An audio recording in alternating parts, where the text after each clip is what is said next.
to deal with longer-term effects. What's going on? And he's like, son, there's a shooting that happened at the temple. Police say the shooting began around 10:30 Sunday morning as many inside the Sikh temple were gathering for worship.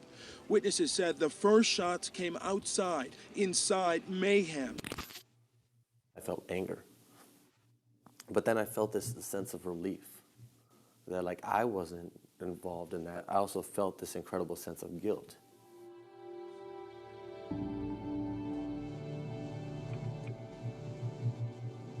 For the past 5.5 years, I've continued to wrestle with those two feelings, survivor's guilt and survivor's relief.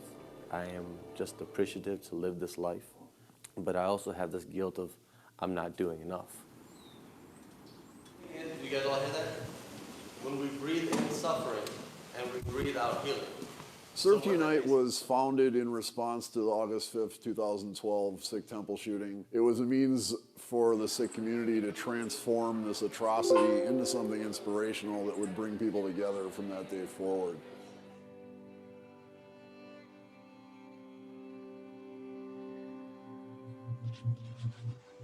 It was initially formed to bring about an awareness of the Sikh community, but then we knew that it was going to morph into something much bigger than that to really address communal healing for all communities. Today, Serve to Unite works with young people from 2nd grade through college. We do arts-driven service learning and global engagement. We also organize a 6K run every year to raise money for scholarships for 6 young people in honor of the 6 victims of the Sikh temple shooting. And recently, Pardeep and I have started working with small towns and municipalities, trying to help them become comfortable with demographic change as populations are changing. We're weaving in our parts of ourselves into a map of Milwaukee to end the segregation, to bring everybody together. There's places where people are just not as unified, and if we have a chance to change that, we should definitely do it. Especially with Milwaukee being like that, we should do as much as we can. So this is the bullet hole that was left by the shooter as he was trying to shoot into the women that were here. He was just shooting from back here. And then Dad's final resting place was in this room, as was the other priest who was working. And he gets out here, and as these responding officers are coming to the scene, they engage in a firefight with Wade Page.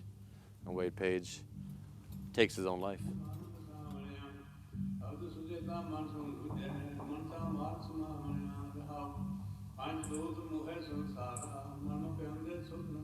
The shooter killed himself.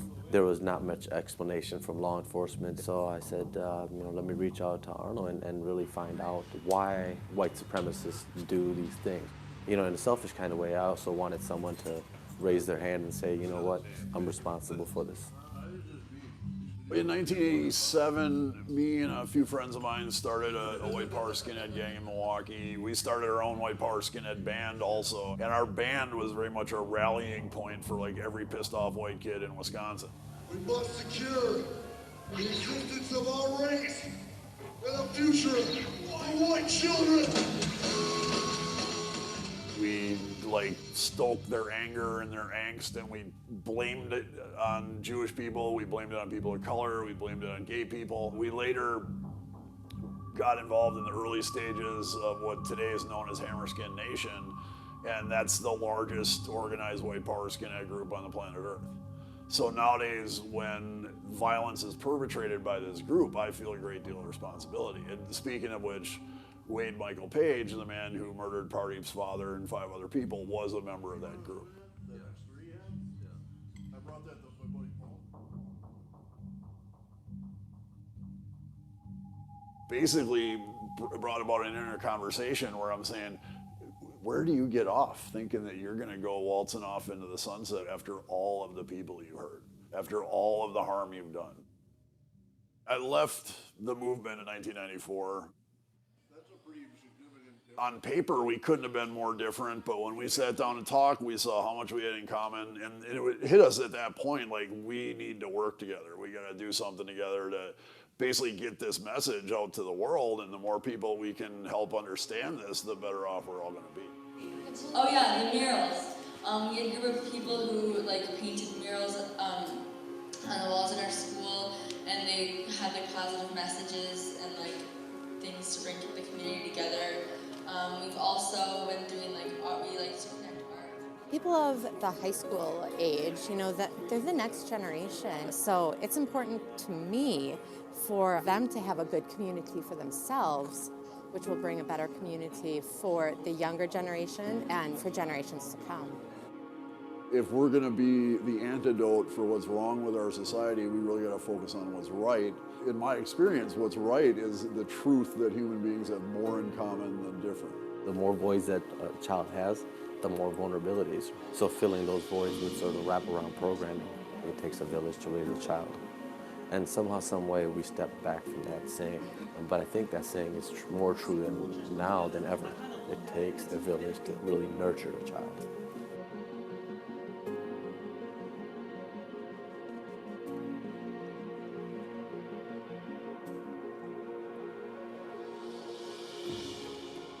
To have amazing people in my life like Pardeep Kalika, who have taught me so much and who love me and I love them. Pretty much every day I am literally in this state of joy and gratitude. That's what life's all about.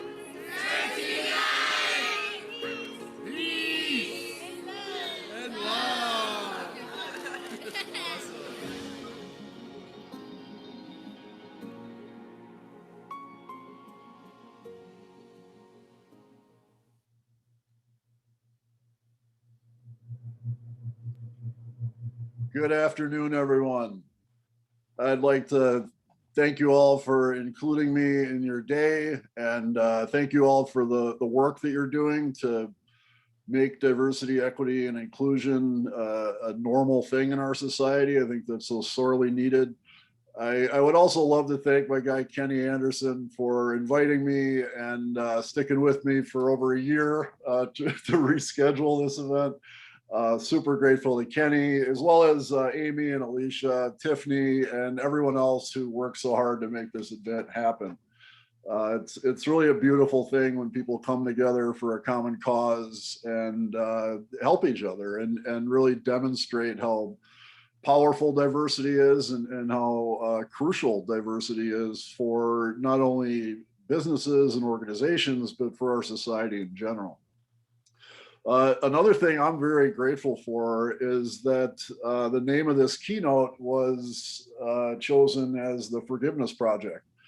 The Forgiveness Project is a really amazing organization that I'm incredibly grateful and honored to be a part of. You can learn more about it at theforgivenessproject.com. And why I think it's such a special thing today is that, at least as far as my experience has shown me, you don't really hear the word forgiveness mentioned a whole lot in the DEI space.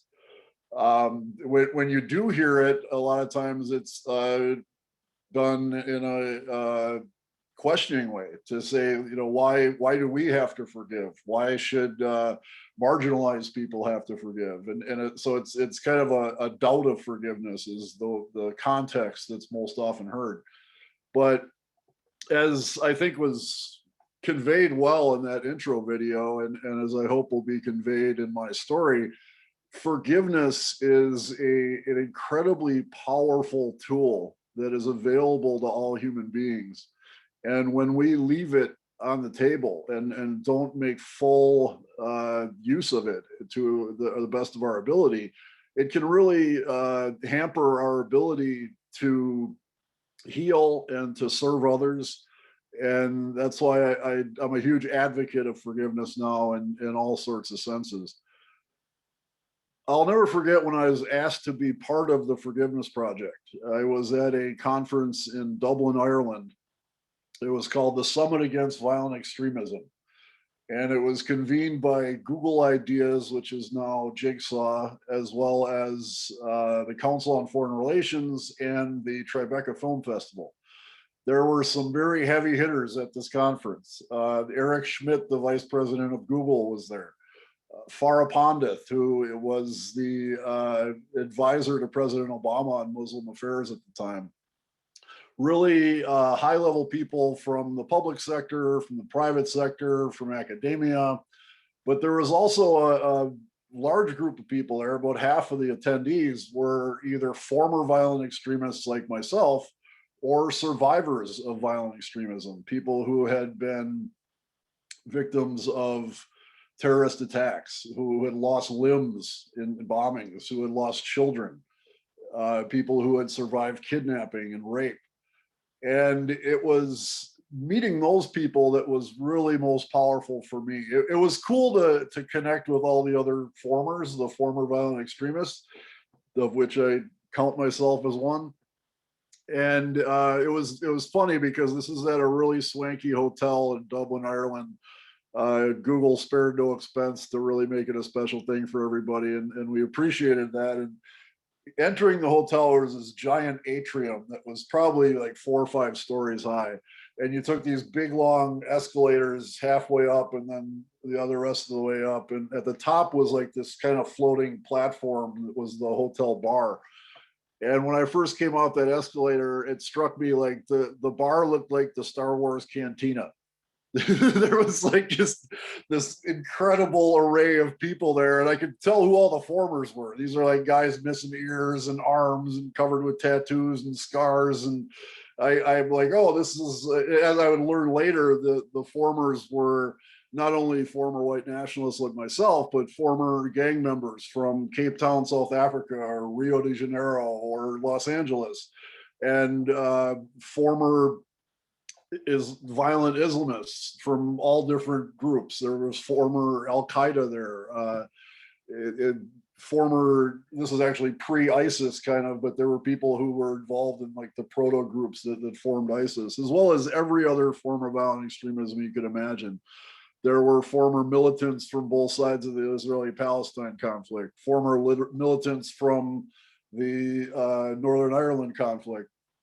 And I could like really vibe with all these people. When we sat down and talked, we saw how much our stories had in common, which really blew my mind, to sit down with a guy from Cape Town, South Africa, who would be called colored in South Africa, and to hear that we had a ton in common. It's something really inspirational. But what I found most inspirational was the survivors. And to be honest, I was actually kind of intimidated by them, because while I felt a lot of kinship immediately with the formers, the survivors, almost all of whom were part of the Forgiveness Project, had been through the most horrific ordeals that you could imagine that a human could endure. And I felt intimidated because it's just a natural thing where I met a woman whose son was murdered, and the first thing I think about is my daughter. And this woman was talking about how she didn't want anyone killed in the name of her son, and that while she would always be angry about his loss and would never accept it, and wouldn't would not give any space to the narrative that drove the man who murdered her son, she also said that forgiveness is her path forward, and that it's the only way that she's going to be able to continue on. And what it actually was a way for her to not only keep going herself, but to create space for other people to heal and be inspired because of her story, because of her forgiveness. And I thought, like, I couldn't do that. If somebody looks sideways at my daughter, it's all I could do to not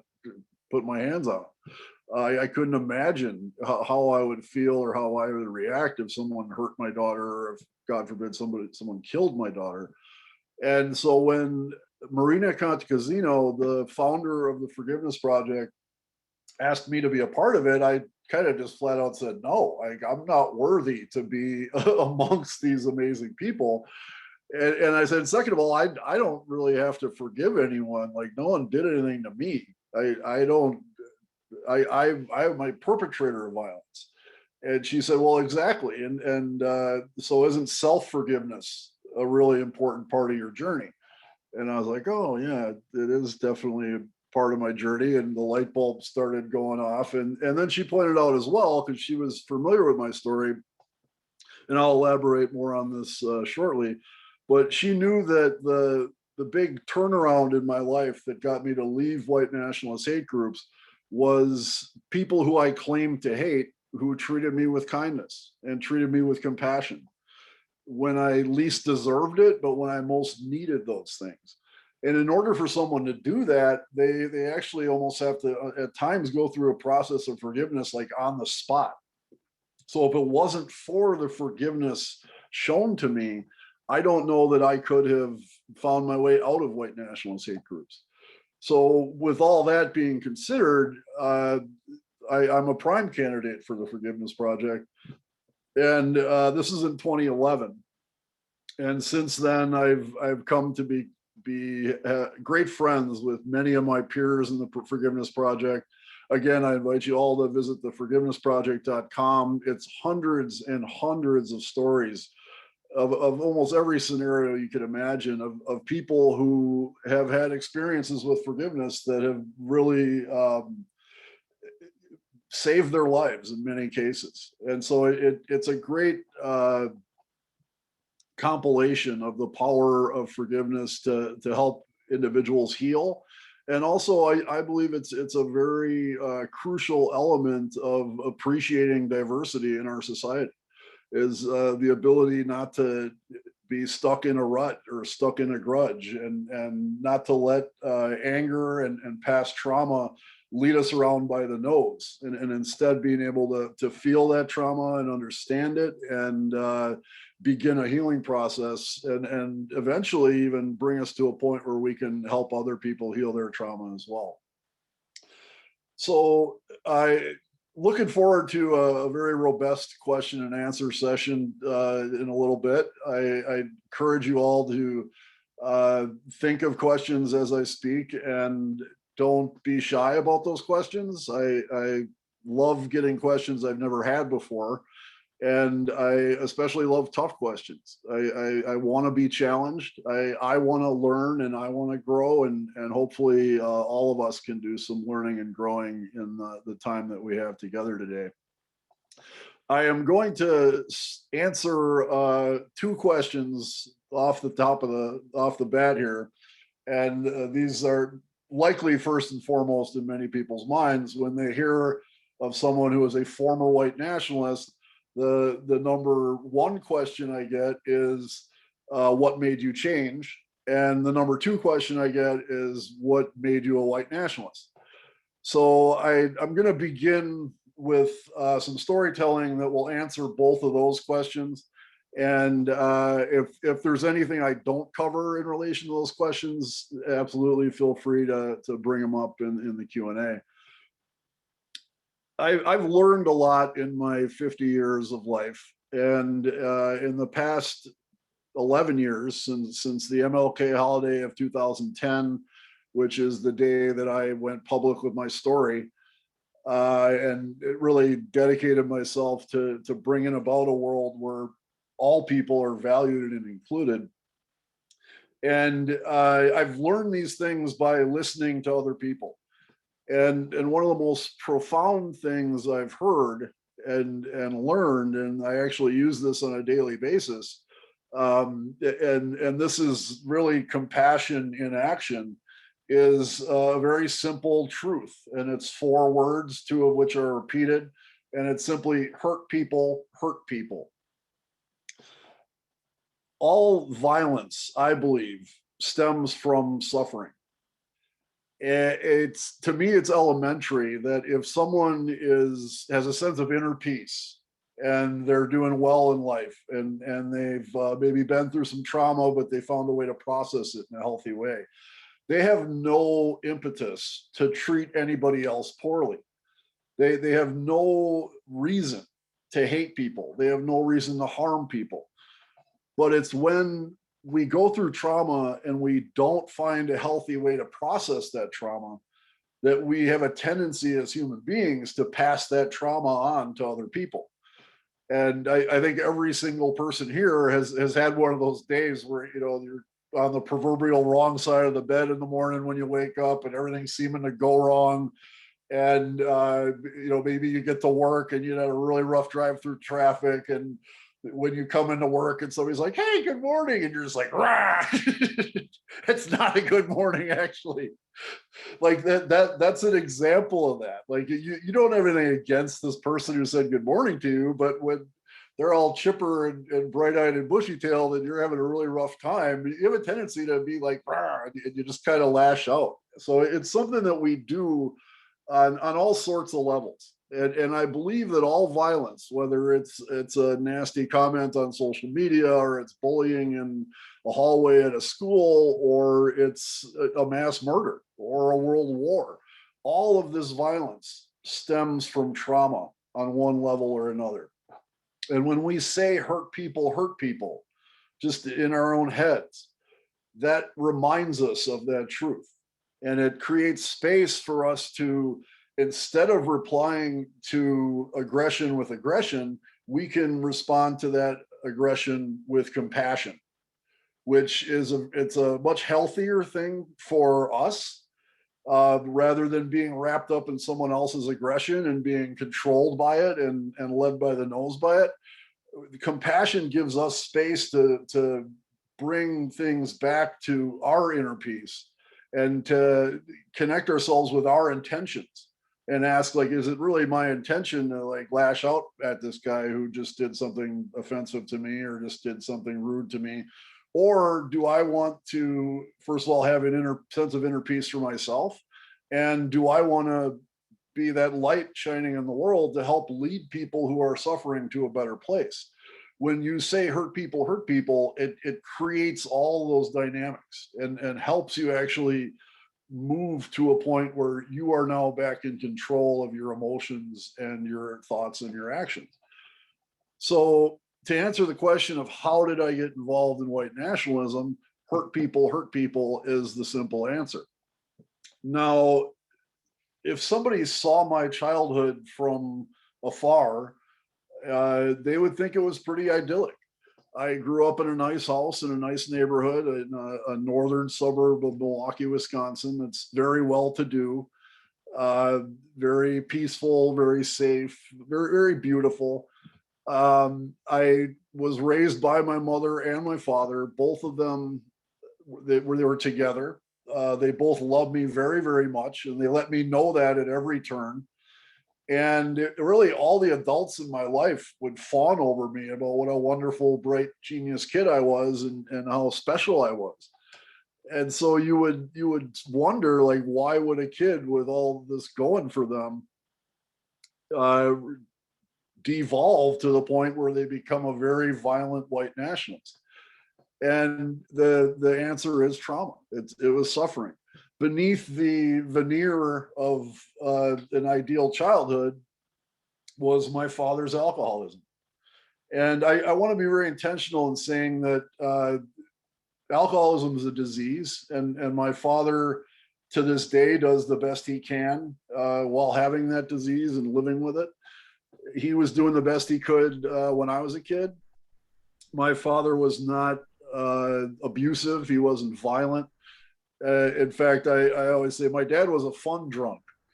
When I was a kid and my dad was drunk, it meant we were going to light off fireworks and shoot guns.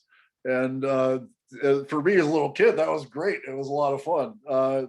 It's funny now when I do this talk with Party will point out and say, like, that's not normal. It's not a normal for people to have a pistol range in their basement and to shoot guns until midnight, and it's not normal for children to learn how to shoot guns as soon as they can hold them. But all those things were normal to me. And it could certainly be argued that the prevalence of guns in our house, it did lead towards my militarism and my violence.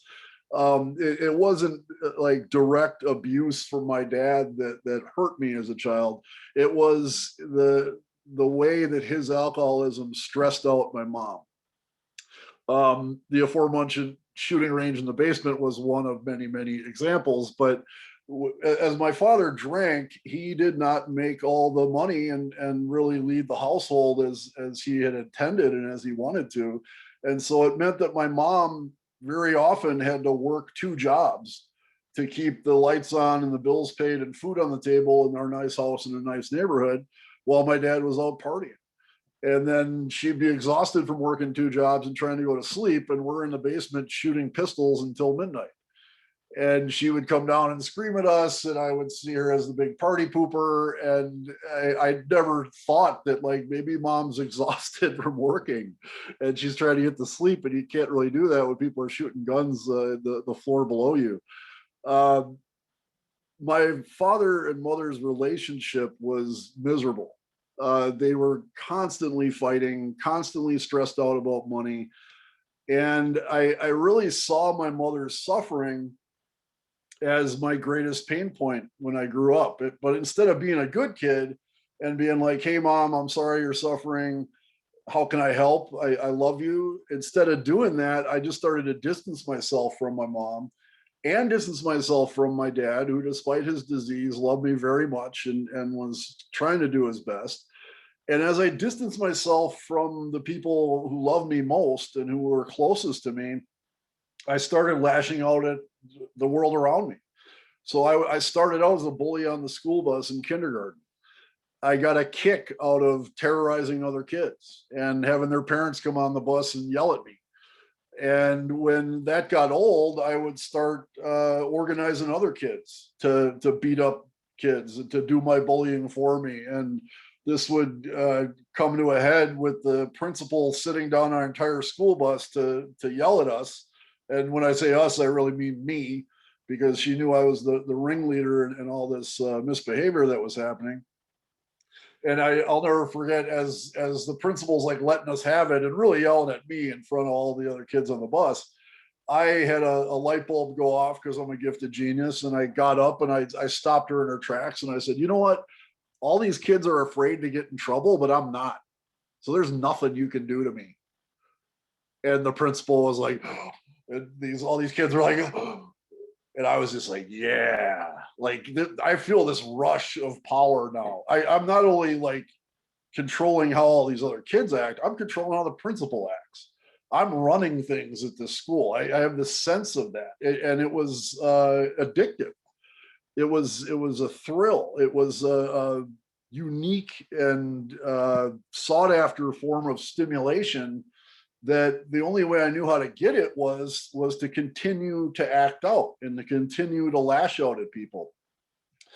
I've found working in counterviolent extremism over the past decade or so, and also from my experience as an alcoholic myself, I started drinking when I was 14 and I didn't quit till I was 34, that there are all sorts of parallels between violent extremist ideologies and substance abuse. And one of the first ones that comes up is the nature of your substance use, the nature of your violent extremist beliefs. When I started drinking beer at age 14, I think I had like 4 or 5 beers and I passed out. 20 years later, when I quit drinking, I could drink 18 beers in an evening and still function the next day. That was like my magic number. I hopefully would have the facilities and judgment to stop drinking after 18 beers. I usually didn't.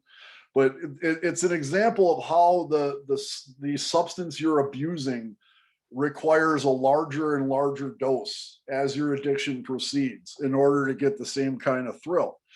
And so that's why my antisocial behavior kept escalating as I grew older. It's got boring just bullying this kid by myself, so I got other kids to bully him. That got boring, so now I'm getting into it with the principal. That's boring, so now I'm getting in fights in the schoolyard. As I get older, I start breaking and entering into places. I start committing acts of vandalism. When I started drinking myself at age 14, it was a big jug of gasoline on the fire. And my violent behavior, my antisocial behavior was just exponentially increased to the point where I was 16 years old and I'm a full-blown alcoholic. My life revolved around the acquisition of beer and the drinking of it. And I had been violent since I was a little kid, a good 10 years or so at that point. And hate was just another part of the thrill. I think every human being who's proceeded through their teenage years has had at least one moment where their parents would tell them they can't do something they really want to do, or a teacher does something they get on their nerves, and you got all your hormones flying, and you're just like, oh, I hate you.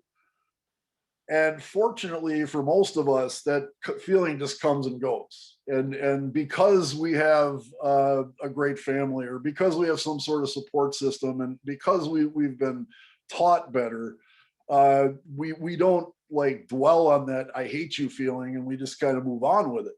But in my case, that feeling was just part of the rush.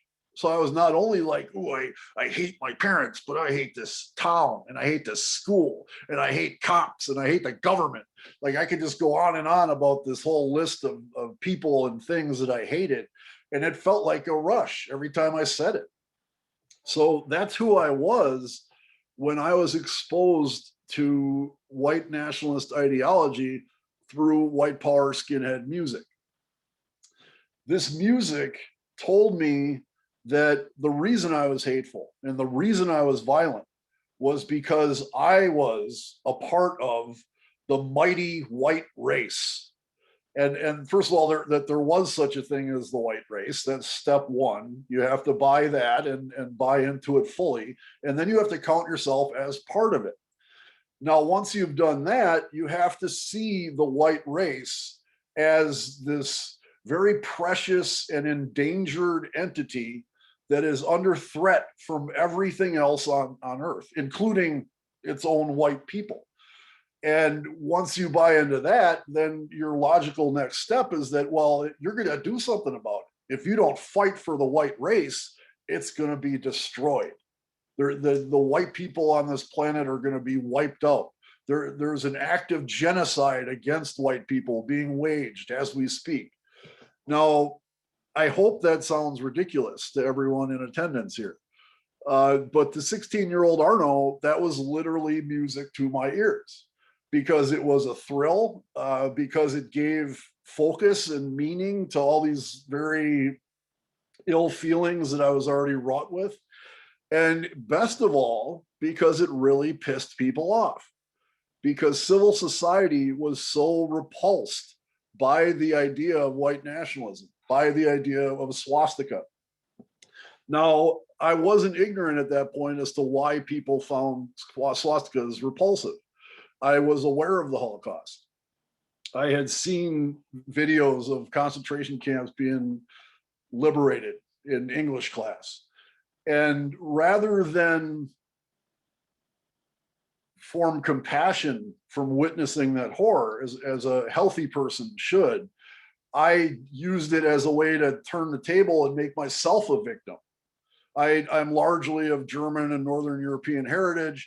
So when my English teacher, who was Jewish, was playing videos of concentration camps being liberated, and we're reading Night by Elie Wiesel and the Diary of Anne Frank, I just get all defensive, and I'm like, yeah, I'm German. Why do I got to hear about this? My ancestors were already here when all that stuff happened. Like, this isn't my problem. Why am I having my nose rubbed into it? And so now it's just adding to my defense mechanism, and it's adding to my concocted sense of victimhood, which is a necessary thing for any violent extremist ideology to function. Again, I'll reiterate, I've worked very closely with former members of ISIS. I've worked with former Al Qaeda, all sorts of former white nationalists. I have a dear friend in Denmark who's a former Antifa. And the common thread of all these violent extremist groups is that every single one of them sees their in-group, however that's defined, as oppressed, and everybody else are oppressors. And of course, it's seen within the ideology as not only a natural and honorable thing to do to fight back against this perceived oppression, but there is no other choice thing to do. What are you going to do? You're just going to sit back while your people are slaughtered, whether your people is the white race or the Ummah or the proletariat, or however you want to define your in-group. When you perceive them as oppressed and you see everyone else as agents of the oppression, it sets the stage for violence and it sets the stage for hatred. So I had to buy into all of that in order to progress down the white nationalist path. And once I did progress past just the initial thrill of it, at which point, when I got involved in white nationalism, I was just a drunken thug looking for a way to get into fights and justify the fights. And that certainly happened. I got into all sorts of fights. But as I was doing it, I also started delving further into white power ideology, coming from a lot of different sources. The white nationalist movement, as we called it, there's a few common cores of it, which is one, anti-Semitism, two, the belief that there is a white race and that the white race is dominant and superior over everybody else, and three, that the white race is threatened by everybody else. Those are the tenets and common aspects of all white nationalist thought. But then within that, there are people who use Christianity to justify those themes, which even back then didn't make any sense to me. I was not a Christian then. I'm a Buddhist now. And I would actually get in fights with white nationalists who were Christians because I would say, Jesus is a Jew. Like, how are you following this Jewish teacher? And they'd swing at me and we'd fight. And we probably fought amongst each other as much as we fought anyone else. But despite that infighting, the racial beliefs that I arrived at were that race is the most important aspect of a human's existence. And not even just the most important, but the only aspect that mattered. I challenged myself back then. My mantra and the litmus test for everything I did in every waking moment was, is this good for the white race? Yes, do it. No, don't do it. That was how I looked at life while being intimidated by everyone else. I called myself a racist back then.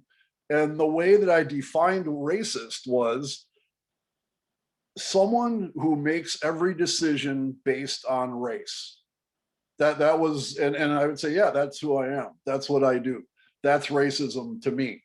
I actually called myself a racialist instead of a nationalist. Nowadays, I really subscribe to George Orwell's definition of nationalism, which, if anyone hasn't read George Orwell's essay on nationalism, I encourage you to Google it, give it a read sometime. It's brilliant thought. And what Orwell proposed is that nationalism doesn't necessarily have to be defined by a physical border. You can be nationalist about an idea as well. And in that sense, I was very nationalistic about the idea of race, that anyone who didn't believe in race as I did was an enemy and outside of my in-group, while as people who were inside it, as defined by this nationalist idea, were allies and were good people. And you can see that theme repeated throughout history. Of course, nationalism typically evokes right-wing examples. If we're talking about Adolf Hitler, we're talking about Mussolini, we're talking about other fascist dictators who were certainly nationalists. Stalin was a nationalist of the highest order, as was Mao Zedong. They were nationalists not only about their own borders and their nations and flying flags and big military parades, but also nationalists about the ideas, the ideology behind their government. So it's not exclusive to any particular pole on the political spectrum. It's just merely the thought of rallying around an idea and seeing anyone who doesn't agree with you as an other, and people who do as your in-group. So that's how I thought as a white nationalist. And it was a miserable way to live. One of my most important intentions here that I'd like to get across to people is to understand that it sucks being a racist. And it doesn't mean you should feel sorry for them. It doesn't mean you should have sympathy for racism or racist beliefs. But it's a very powerful thing to understand that when people convince themselves of the lies that race is based on, that it leads directly to their own misery. And in my case, I was involved in white nationalism for 7 years. And I tried to kill myself twice during those 7 years by slitting my wrists. Both times I was very lucky to have two separate skinhead girlfriends who weren't squeamish at the sight of blood and were well versed in first aid to keep me from bleeding out. Otherwise, I wouldn't be here telling this story. And it could certainly be argued that that entire 7 year span of my life was an ongoing suicide attempt. I had zero regard for my own safety. I regularly put myself in situations where I could be killed, and I didn't care. When I started getting tattoos at age 14, and I've been getting them ever since. A common thing you hear when you get a tattoo, especially the younger you are, is somebody would tell me when I was 16 and I'm getting all these horrible racist homemade tattoos on me, and someone would say, you're going to regret that when you're 60. And I would say, I ain't gonna live till I'm 21. I don't care. Like I didn't care. I didn't care about myself. And when you don't care about yourself, you're not going to be able to care about anybody else. So that 7 year span of my life was incredibly difficult in all sorts of ways. And again, that doesn't mean it's okay. It's by no means an excuse for my behavior. I don't believe there's ever an excuse for violence. I think when we devolve to a situation where there's no alternative but violence, we have failed. We have failed as human beings, and we have failed as a society to resolve a conflict in a nonviolent way. Understanding all of that kind of comes to the next question to answer, which is, how did I get out? And the simple one-word answer of how I got out was exhaustion. It was absolutely exhausting to live that way and think that way and look at the world that way every waking moment of your life. When I wrote my first book called My Life After Hate, I had to go find a lot of my friends who had been in and out of hate groups with me. And I was surprised once I kind of took stock of everyone that probably 8 out of 10 people I knew back then had left since I had, and they had got on with their lives in one way or another. Some of them had drastic ideological changes, as I did. Others maybe not as much, but they still stopped being an affiliated white supremacist.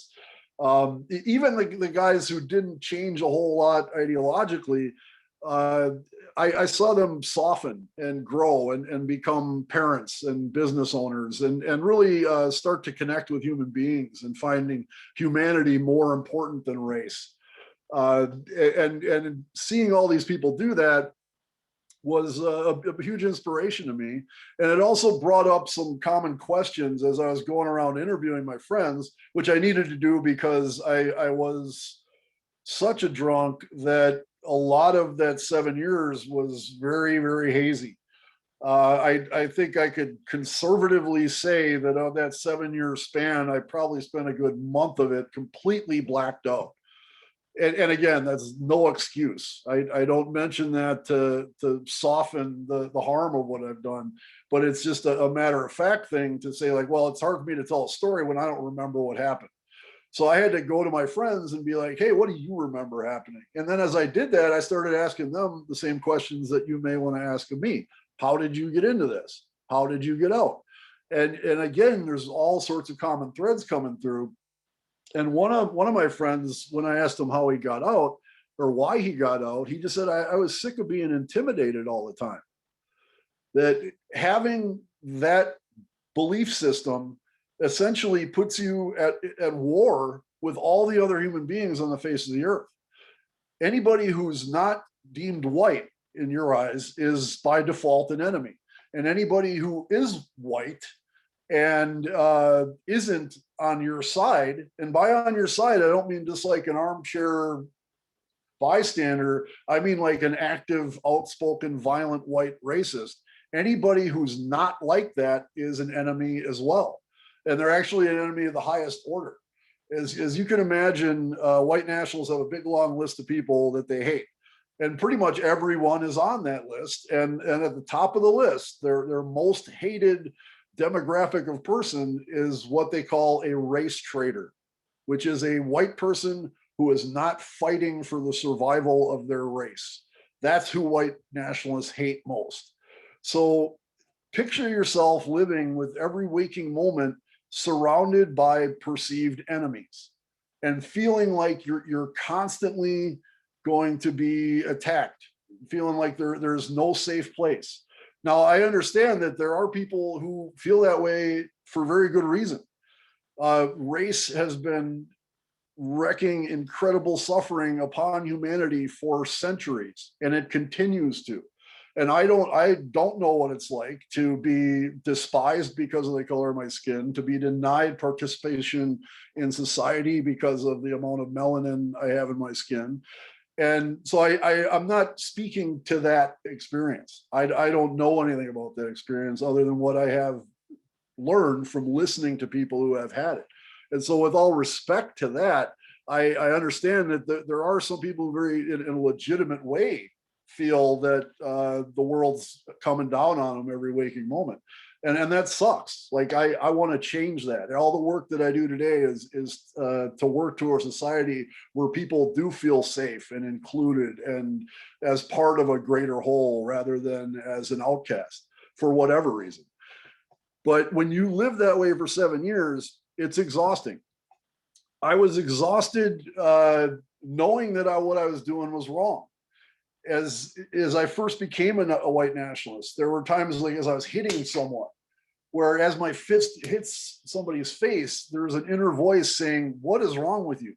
What are you doing? Why are you doing this? You're a horrible person." And I didn't have the courage to even acknowledge that voice, much less answer it. And so I'm constantly expending energy to suppress this inner knowledge of my wrongness, which took a ton of energy. It was an active thing I had to do all day, every day. That was exhausting. It was exhausting to cut myself off from the rest of society, which is, again, it's a prerequisite and a very common thread for every violent extremist ideology there is known to humankind.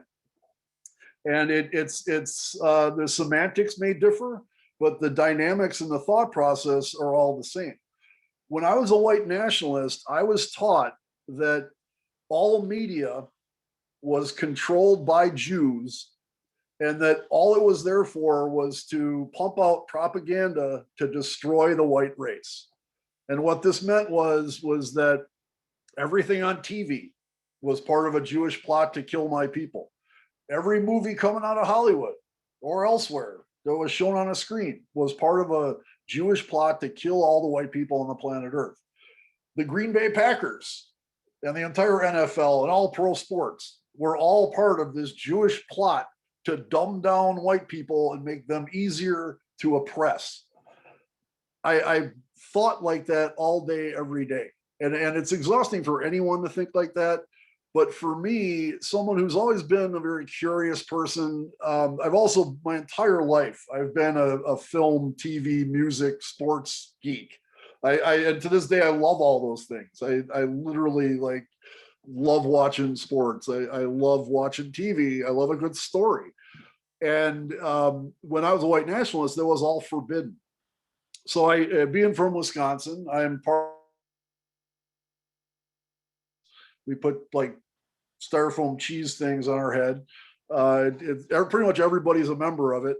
And as a Wisconsinite, I love my Packers, but as a white power skinhead, I couldn't very well get all my white power buddies together on Sunday to watch the Packer game because an NFL football team is made up of a bunch of black guys and a bunch of white guys, and they not only have to get along, but they have to really connect and function as a unit together if they want to have a prayer or win in a football game. That's just the nature of sports. So the nature of NFL football was contrary in all sorts of ways to the white nationalist ideology. And so I had to like sneak around. And when I did that, I felt like a hypocrite. I felt guilty. And at the same time, I'm like, whatever, I'm watching the Packer game. That's what I'm going to do. So those things were incredibly exhausting.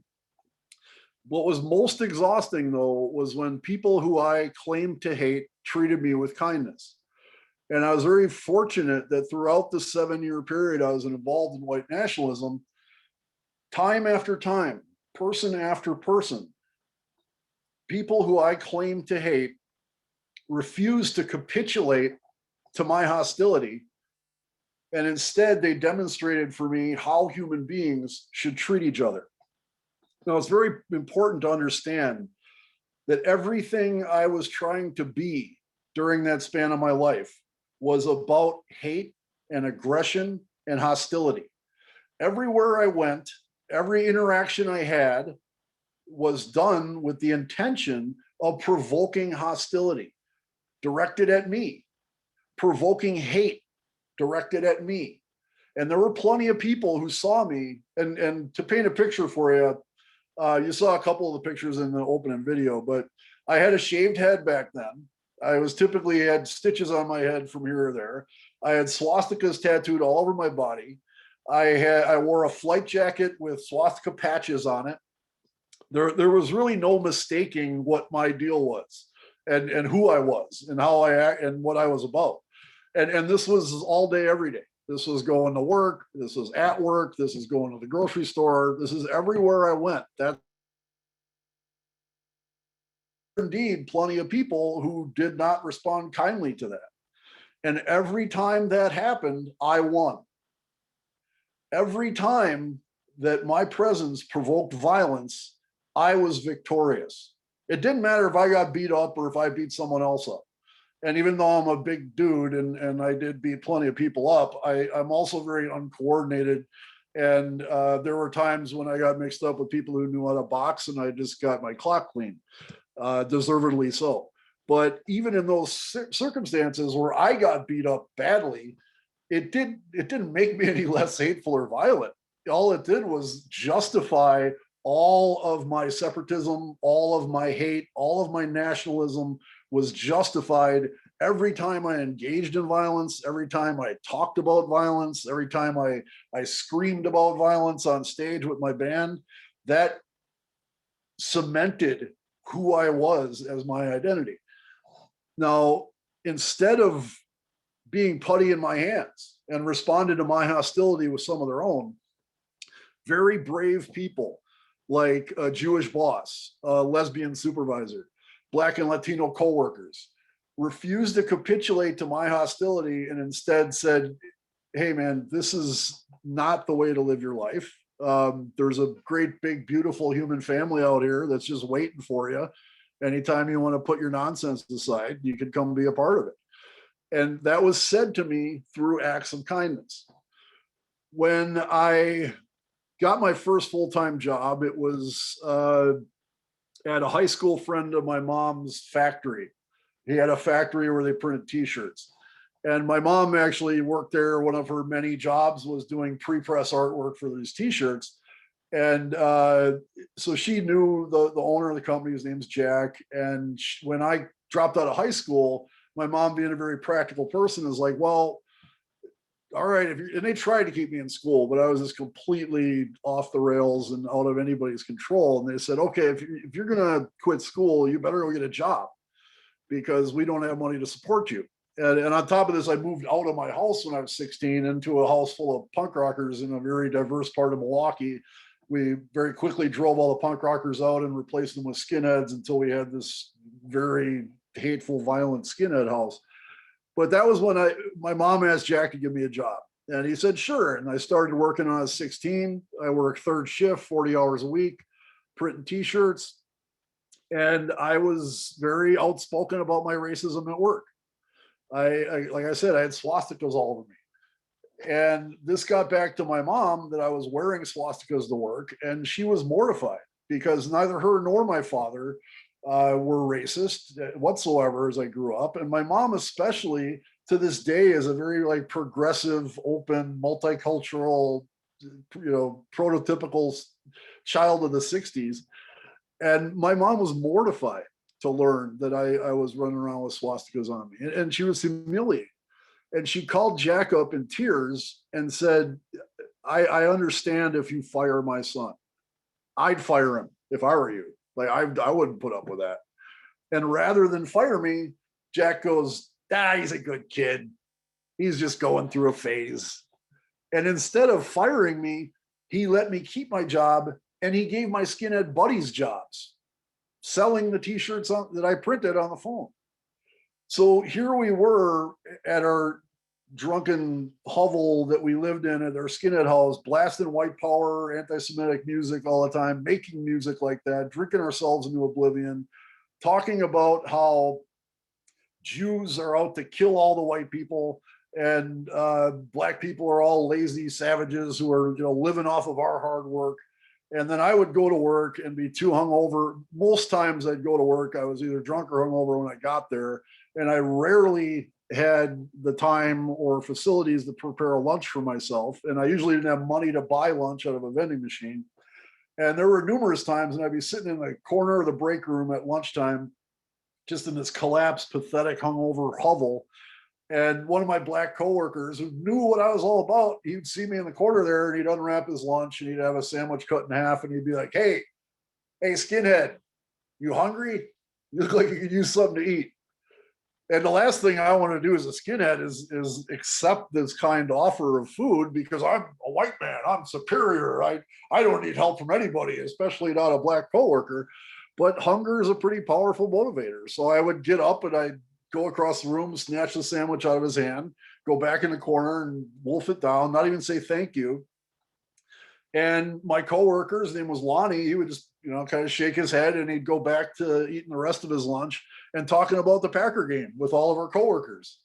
And I remember then too, I always want to be like, oh yeah, wasn't that awesome with that one play with, it was 4th and 2. And oh, that's right. I can't talk about the Packers. I can't like the Packers, much less discuss the Packer game with my Black and Latino coworkers. The kindness that my coworker showed me, the kindness that my boss showed me, drove home what a hypocrite I was. It drove home the lies that I was so desperately trying to believe. It wouldn't have been driven home without kindness. It couldn't have been driven home without compassion. For these people to see that as much of an asshole that I was, that behind that was suffering, and that there was something wrong in my life, and it was making me behave the way that I did. Again, not an excuse, but a reason for my behavior. Those acts of kindness piled on exhaustion upon exhaustion upon exhaustion to bring me to a point in 1994 when I was so exhausted, I was looking for an excuse to leave these hate groups. And the reason I needed an excuse was because I was leading this very drastic double life. In the movement, as we called it, I was a big deal. I was the lead singer of this band that had sold over 20,000 records around the world. Kids in Germany sat around getting drunk, listening to me scream at them to go and murder people because of the color of their skin. Some of these kids in Germany had actually heard of fights that I'd gotten into, and they'd talk about fights that this crazy guy in Milwaukee got into, this barbarian that couldn't be stopped. I was looked upon as some kind of hero. I was a reverend in a self-declared racial holy war. I was a founder of Hammerskin Nation. I had status, and even though that status was all really rooted in lies and fear and hate, it was still a form of status that made me feel like I was a big deal, even though deep down I knew I really wasn't. In real life, I was an alcoholic high school dropout who was too much of a drunk to pay his bills, had to keep moving back home to mom's house after he got kicked out of house after house. And I had a tendency to drink until I passed out and piss all over myself. Like, that's who I was in real life compared to this elevated false image. So it wasn't an easy thing to let go of this elevated false image and face this cold, cruel reality of the hole I dug for myself and the problems I created for myself. And so I needed something to jar me to the point where I was ready to do that. That something was single parenthood. In 1992, my skinhead girlfriend and I willfully conceived a child because we felt it was our duty as white people to have white children. And go figure, our relationship didn't work out. And when my daughter was 18 months old, we broke up and her mother left to live in Florida where her other two kids lived. And I found myself a single parent of our 18-month-old daughter. A couple of months after that happened, after a concert that my band had played, a second friend of mine was murdered in a street fight. And by that point, I had lost count how many friends had been incarcerated. So it finally hit me in 1994, after 7 years of involvement, that if I didn't change my ways, death or prison was going to take me from my daughter. When I look back at that time, when I share these stories with you, I go through all sorts of emotions. For one, is I've lost count how many times I've told the stories you just heard. Every single time I tell them, I'm humiliated. I feel horrible for who I was and who I hurt and the harm that I've done to innocent people and to the world. I feel that, and it sucks. It's not pleasant, but I keep going back there because I have to be accountable for the harm that I've done. And by telling this story, I hope that other people, and not just, I don't care how much melanin you have in your skin or not, that other human beings can, after hearing these stories, be a little more open in their lives and a little more connected with the world around them and a little less conducive to nationalist thinking of any sort. Because it takes all of us to get to that point. I fully agree white supremacy is a huge issue in our society. It has been for centuries, but it's not the only issue. And beyond that, I would point out that white supremacy has never been about simply white people being in charge. It's always been about which white people have been in charge. There's an amazing book called Racecraft by Karen and Barbara Fields that really details the falseness of race, first of all, and how race was concocted by racists in order to perpetrate racism. I found a lot of wisdom in that book. I highly recommend anybody working in a DEI space to read it and take it in. And again, that's what I mean when I say to open ourselves up. I think, as I mentioned earlier, DEI is a vital, crucial aspect of not just business, but human life. And it deserves all the attention that it's getting now. I think that's a wonderful thing. What I don't think is a wonderful thing is that there has been a huge amount of dogma developed at the same time to say, like, this is how we do D&I. That you, in order to truly embrace DEI, you have to adopt a very rigid set of political beliefs. And if you don't do that, then you're part of the problem. That to me is not a recipe for diversity. I think that it's important to understand that diversity is not just diversity of skin color or diversity of nationality or religion or culture, but diversity is also, and I believe most importantly, diversity of thought. Because diversity of thought demonstrates to us every time we sit and truly listen to someone who might not look like us, we understand that the color of our skin doesn't make us monoliths. It doesn't, contrary to what I wanted to believe back as a white racist, and contrary to what I preached and advocated all the time, white people are not a monolithic group. White people don't all act and feel and think the same. And that goes for what you would call Black people or people of color or what have you. Any way that you want to define a group of people, and I don't care how you define it, they don't all think alike. They don't all act alike. There is a diversity of thought there that I think is very, very vital to not only engage with, but to embrace and to make space for. And when you can do that and you can connect on a level where you can sit down with someone who has very polar opposite political views from you, but you can find a common thing to talk about and find a common thing to connect on. That's where learning and growth happens for both parties. It doesn't happen when we say, okay, you're going to think and act this way, or I have no time for you. That's pretty much the antithesis of learning and growth. And it's actually, as a Buddhist, it's the root of suffering. It's attachment to a particular idea, attachment to an idea of ideological purity that to me is absolutely every bit as toxic as ideas of racial purity, which as has been demonstrated time and time again, that racial purity is one of the biggest lies of all. And I feel the same way about ideological purity. So that's why I feel the DEI space is so important now. And it's also such a challenging area to work in. And again, I want to extend my gratitude to everyone here working in that space. And I appreciate the work that you all do. And with that, I'm happy to open up for questions. I understand we have someone who's going to moderate questions and pick them from the chat, and they'll read them to me, and I'll be happy to answer them. Correct, Arno, that would be me. Arno, I want to thank you just for sharing your story. And of course, you know, we've got questions. So folks, we're going to dedicate the next 15 minutes or so to questions before we get to our final closing, okay?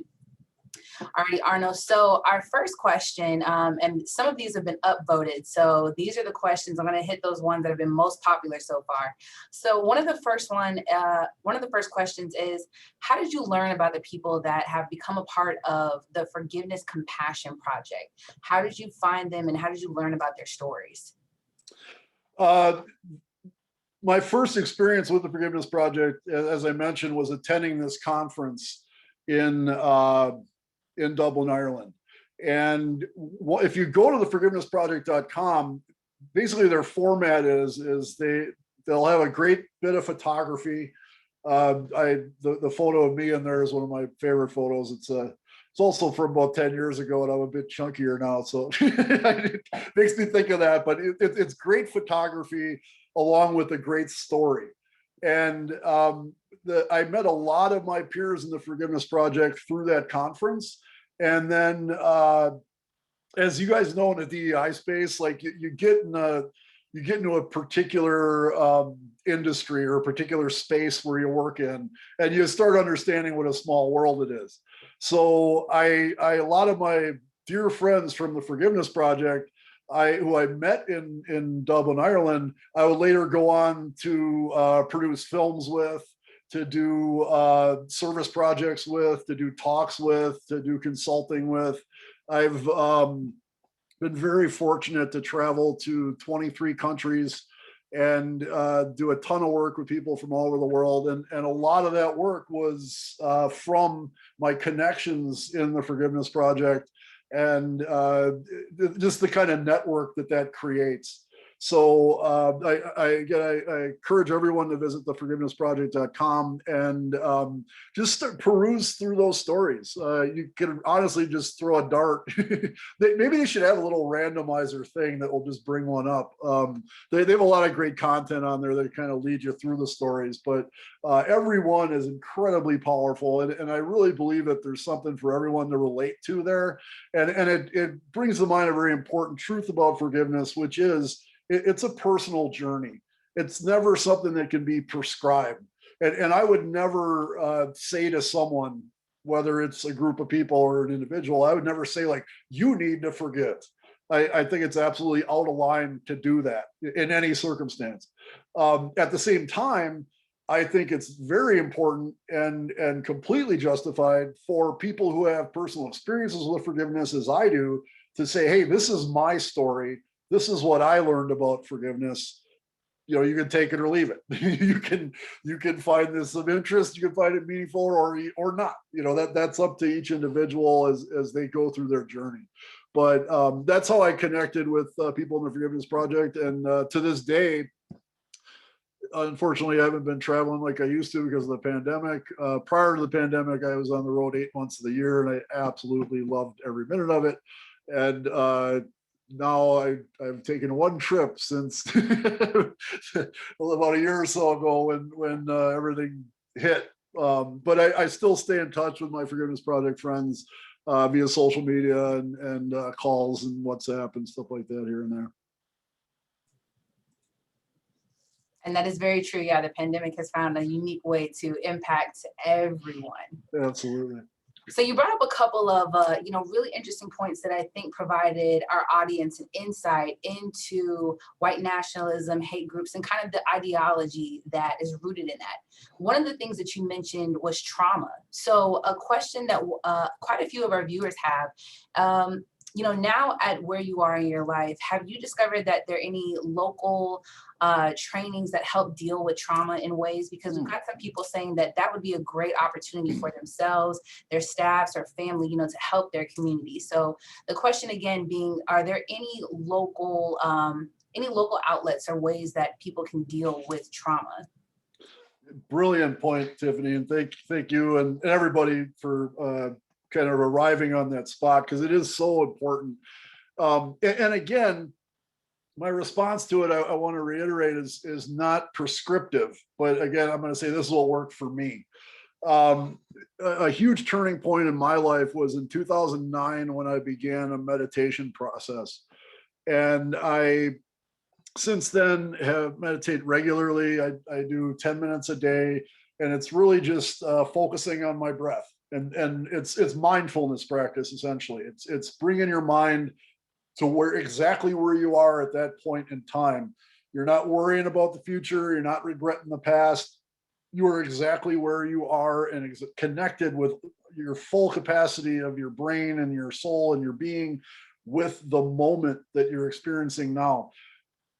That is, and it's the beautiful thing too, especially as Buddhists. This is very validating for us.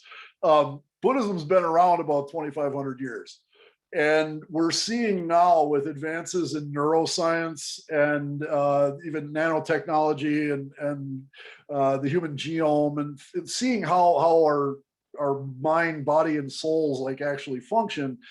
All of the Buddhist teachings about mindfulness, about how it helps to end suffering, it helps to heal.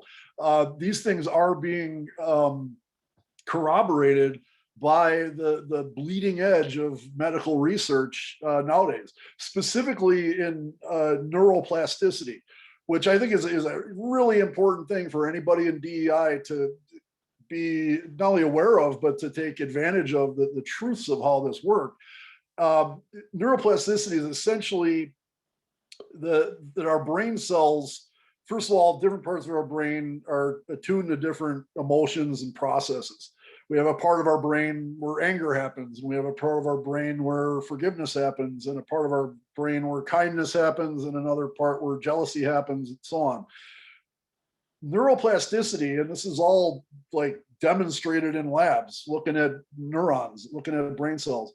If we use a particular set of brain cells often, and to my knowledge, they're kind of like spark plugs.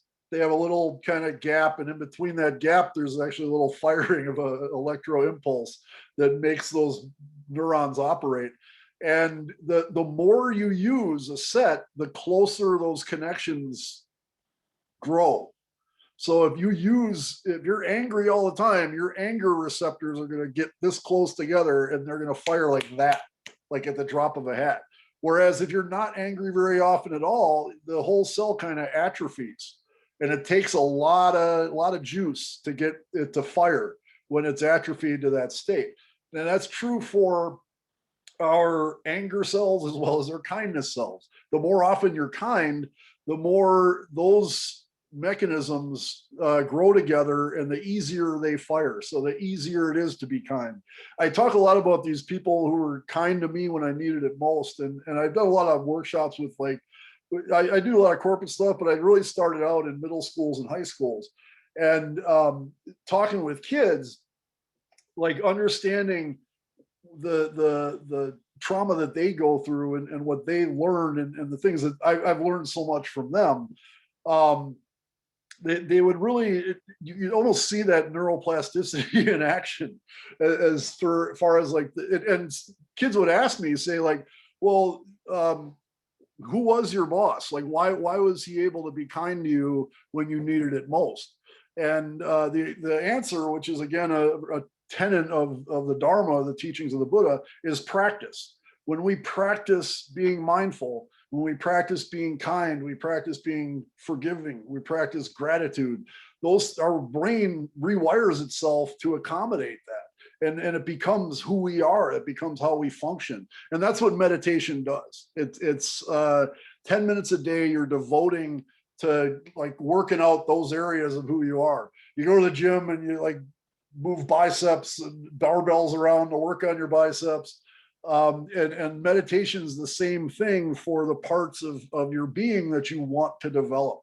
So the first thing that comes to my mind to answer that question, Tiffany, is meditation. And there's a great outfit called Shambhala.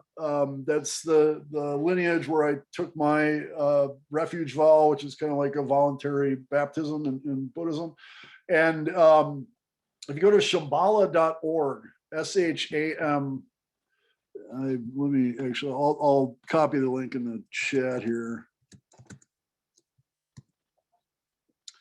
They have meditation lessons available for free at every one of their centers, which are located throughout the world, actually. So if you're anywhere near, Milwaukee is not a major city, but we have one here in Milwaukee. So I just mentioned Shambhala. It's a great place to learn how to meditate for free. It's very secular. The meditation practice is not like when you go learn how to meditate, you're not even going to hear the word Buddha. So if you're Muslim or you're Jewish or you're Christian or whatever, spiritual jam is yours, it wouldn't exclude you from the meditation instruction. And it's been my experience that the more you meditate, the more of a spiritual being you become.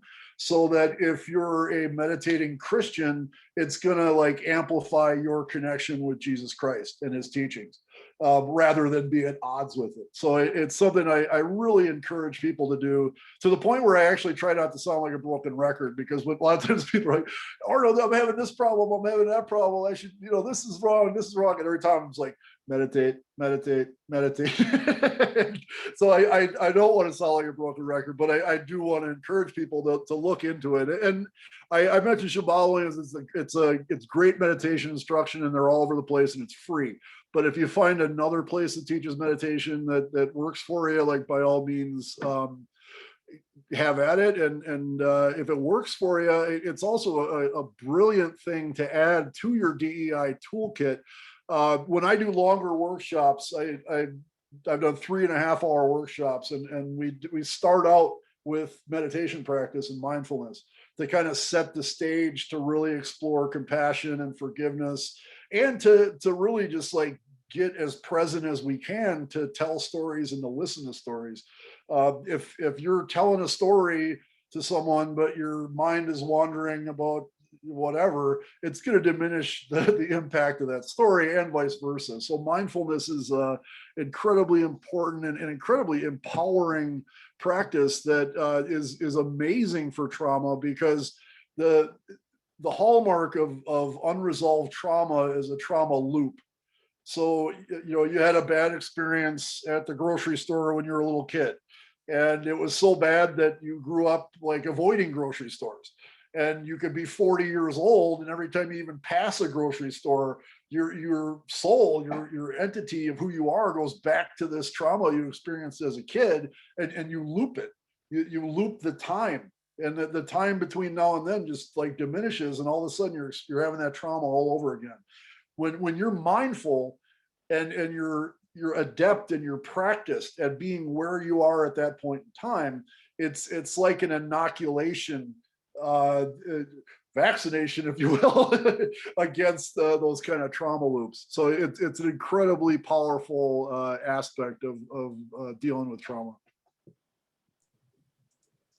Arno, I know you said your advice isn't prescriptive, but that's certainly information, that we can use during this time. And so I know that we're getting close to the end, so I'm going to hit you with 2 speed round questions, okay, before we Okay. get to our finale. You feel ready? Got it. Alrighty, so this first one is a little bit of a combination because you talked about some of the root of your start was based in trauma, but we have some questions that are kind of tied to just the root of hate groups in general. So one of them being, can you briefly touch on what role do kind of like falsehoods or even like conspiracy theories play into white supremacy? And so, because we're seeing from data based on the Southern Poverty Law Center and other watchdog entities that really since over the last few years, we've seen an increase in these groups. So can you briefly touch on what roles do falsehood or conspiracy theories, if you want to call them, play into race groups or race hate groups? And another question touching into that is, do these groups do they seek out members, or is it more so for people that are interested in gathering information you can join? Do you think you can expound on those very briefly for us? Sure. You're probably gathering that I'm a bit long-winded here, and I apologize for that. But conspiracy theories. No worries. There's a brilliant author, Yusuf Noah Harari, I believe, or maybe it's Yuval. He wrote *Sapiens*. Great author. He's an anthropologist, and he said people like conspiracy theories because they don't like to feel stupid, which is hard to argue with. Nobody likes to feel stupid, and there's all these crazy things going on in our world, especially now with the pandemic, that it really overwhelms you. There's no simple answers for. So when somebody comes along and says, well, actually, these vaccinations are all Bill Gates trying to microchip people because he wants to control everyone. As ridiculous as it may sound to me or to anybody else, there are people who are like, you know what? I like that simple answer. I like being able to wrap it all up, to wrap this incredibly hyper complex situation up into one simple answer, no matter how ridiculous it is. So it makes you not feel stupid, and it makes you feel powerful and like in on something.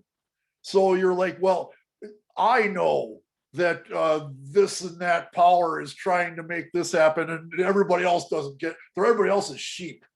So now when I have a poor self-esteem, a very easy way to inject a false sense of self-esteem that is false, but it's just as intoxicating as a shot of whiskey, is a conspiracy theory.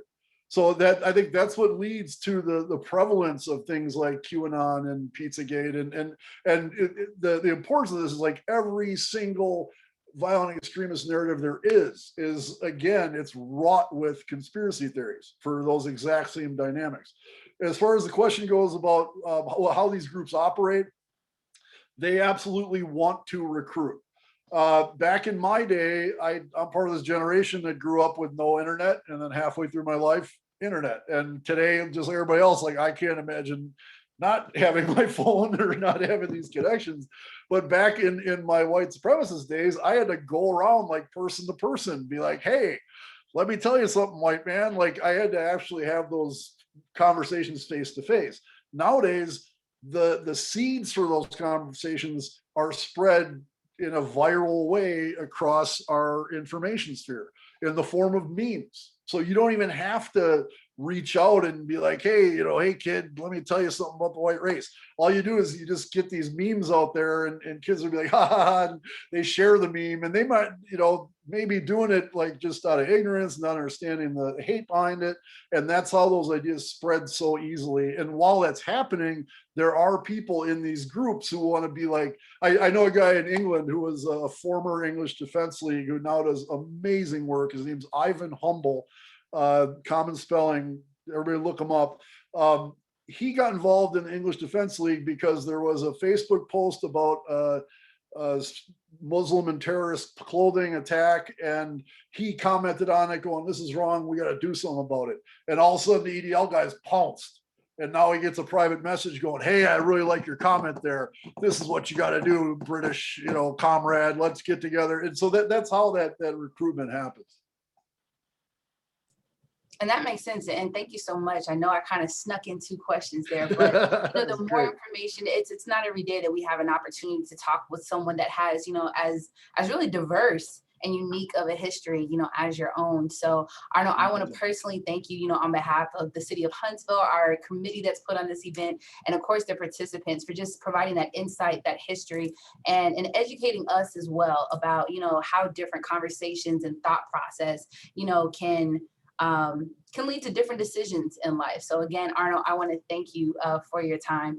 For everyone that's still here, we are wrapping up towards the end, but before we get into our finale, I do want to thank, and again, this is on behalf of our committee, I do want to thank our translators that have been working very, very hard today.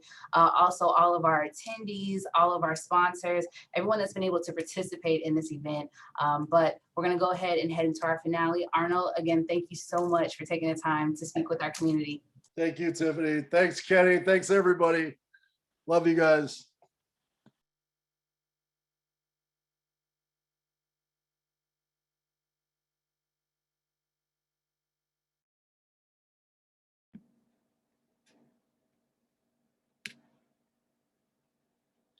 Hello, everyone. I hope everyone can hear me okay. Yes, I am unmuted.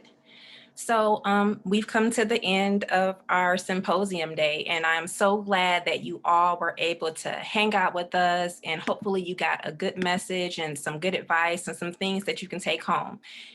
It is our hope that today will extend beyond today, and that you receive something that will help you to continue this community-wide conversation, something that will inspire a plan of action within yourself, within your organizations, and within our community. And and also in our introduction, in the lead up to today's event, and also on your agenda, you may have saw us mention champions of diversity. These people and organizations have exemplified and made DEI a priority. If you know someone that you consider a champion of diversity, whether it's an individual or an organization, please follow our Facebook page, Future and Beyond Symposium. And you can also visit our website, diversityhsv.org. Again, that's diversityhsv.org. We will make a call for action and receive nominations for our 2022 Champions of Diversity. And now the moment we've all been waiting for. If you've joined us and you've been on Whova, our virtual platform for this event, then surely you have been ranking up points on our leaderboard.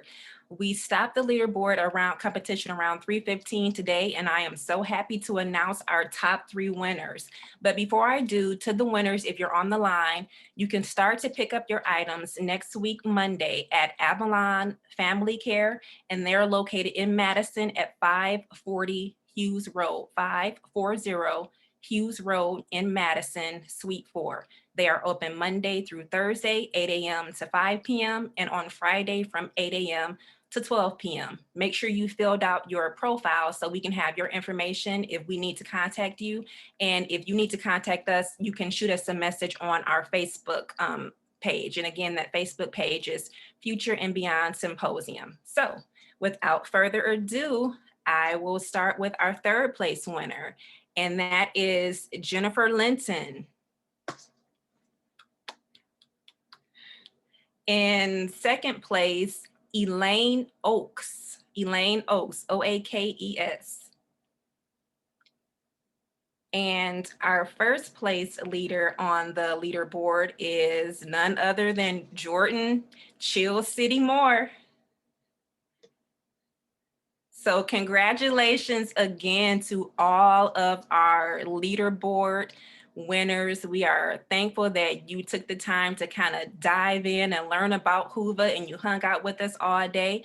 And with that, we have come to the close of our symposium. Again, just to echo what Tiffany said, I want to briefly thank all of our sponsors, all of our committee planners, all of our translators and interpreters who hung out with us today to make sure that we are being inclusive in everything that we brought to you today. And with anything else, we're at the end. Hopefully we'll see you in 2022. So again, be on the lookout for the open call for Champions of Diversity for 2022. And hopefully we'll see you in person If not, we'll see you again virtually, but we're hoping in person. I'm going to wheel that out into existence. We'll be in person next year. So thanks again for hanging out with us all day, and see you all next year.